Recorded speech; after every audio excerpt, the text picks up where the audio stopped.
the massive run-up in real estate prices triggered by the profits first, people last mentality of the banking system and our leaders has caused an entire subculture of alternative living lifestyles, including van life, where people are purchasing vans and converting vans into living areas. Today we're going to talk about the reasons behind it and the extremes that people are taking to have some sort of roof over their head. And also, let's be honest, a lot of people just want to get away from property taxes and the burdens of owning and maintaining a home. Hey everybody, JJ here. You're watching Bull, Boom, Bear, Bust. Appreciate you joining me. So there's even a hashtag VanLife. It's something you can even find on Twitter.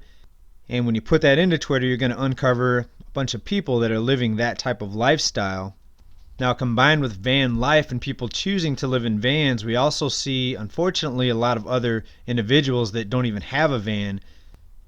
In my area of San Diego, we have a lot more tents and areas that I never thought that we would see homeless people. And we see just homelessness surging throughout California especially, but this is an epidemic nationwide. And a lot of it does have to do with the financial basis behind the high home prices and the low and stagnant wages. And if people don't become homeless, we have a lot of other alternatives that people are turning to, including getting multiple roommates, working multiple jobs. We have people in relationships and marriages where both couples work. People put off having kids because of the expense of now just making a living and having a roof over your head and paying for the home or rent. Up in Los Angeles here in California, we have individuals, especially younger individuals mostly, renting $1,000 a month bunk beds in communal living areas. We have cities now designating lots for people to park in because of all the people sleeping in their cars and living in their cars. Also, amongst the younger generation and millennials especially, we have more people living at home for longer, including people staying at home until they're 25, 30, and even beyond that. I'm 35 years old, I am divorced, and I live in a van down by the river.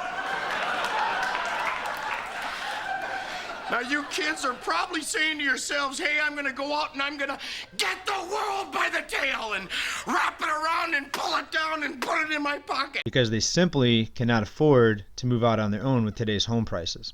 And we're not just blaming the banking system here. Of course, home prices would be a lot lower if banks were not able to give out money that they don't have. Therefore, the demand would be much less and people would be less able to take on this mortgage debt. And let's start right here. This is out of the Los Angeles Times. It's about a 73-year-old that lives in a van. And we see a photo here of a street lined with campers and RVs. And this goes on to talk about this individual who has a hard time parking the vehicle because in many places they're going to threaten to tow her vehicle and tow her van.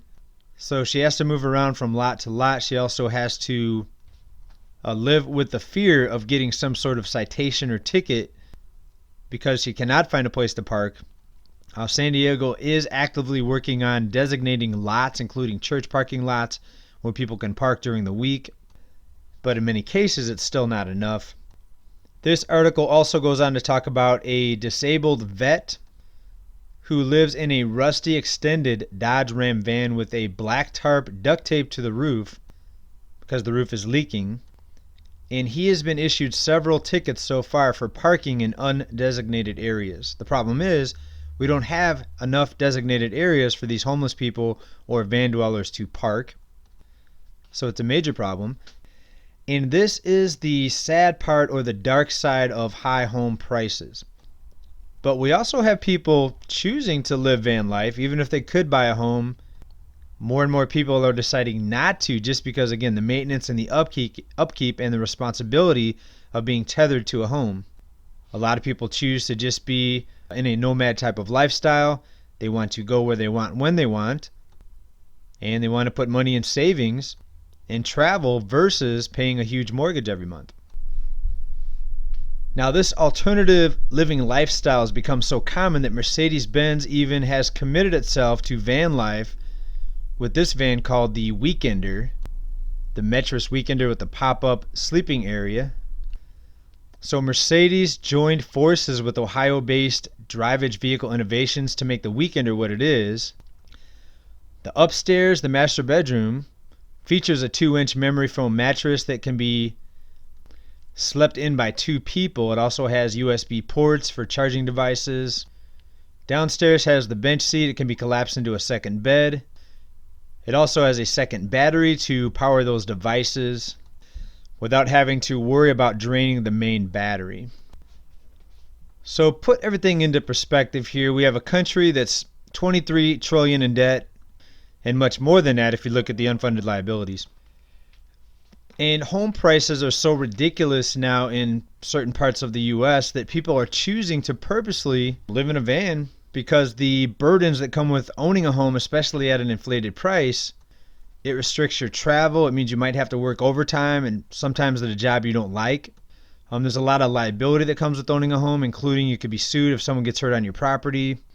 You could pay off your home completely and still get it taken from you if you miss a property tax payment. I can see people, especially people fresh out of college with a bunch of student loan debt maybe, or just someone that doesn't want to be tied down, that wants to travel and just go where they want when they want. I could see how this van life would be appealing. And I'm just really hoping that cities find more ways to accommodate this type of lifestyle, and we shouldn't have people that are forced to live in vehicles, but then also on top of that be worried about getting a citation or getting their vehicle towed away because they're parked in a no parking area. In a country that has $23 trillion in debt and we spend billions of dollars a year for our military, which is in many different countries across the globe, but we have people here living in tents and living in vans and bunk beds. We're going to wrap this up right here. Thank you for watching this episode on van life. And we do hope you come back for more episodes in the very near future. Bye for now. Get